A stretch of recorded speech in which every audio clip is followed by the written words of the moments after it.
Minnesota winters don't really allow for garage cleaning and organization, at least if your garage is unheated like ours. When winter came this year, it came in real fast, so we've just piled stuff up out here over the last 3 to 4 months, and there it stayed. Today, it's supposed to be about 50, basically a heat wave here, so I took advantage of it and worked on our garage. Almost anyone who knows me will tell you I'm fiercely independent, maybe to a fault.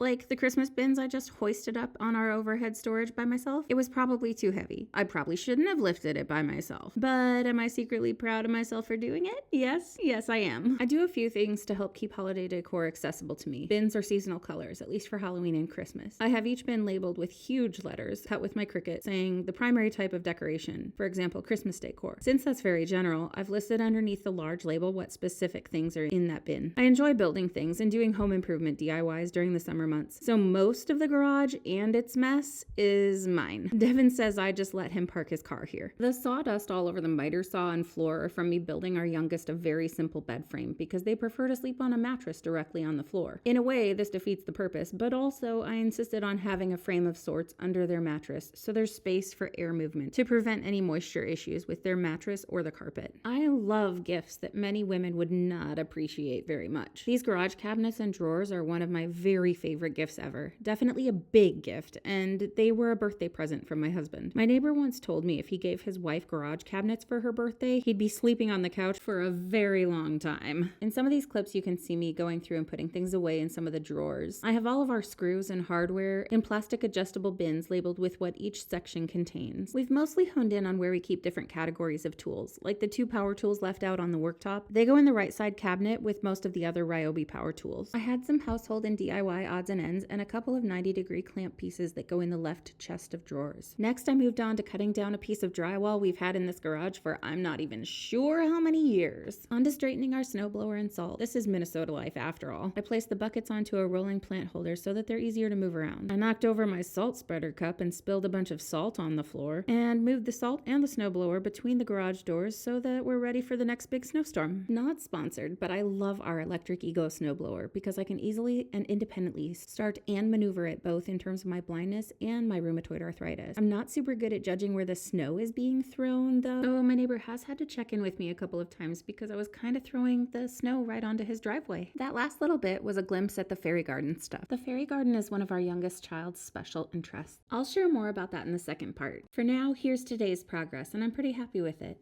Until next time.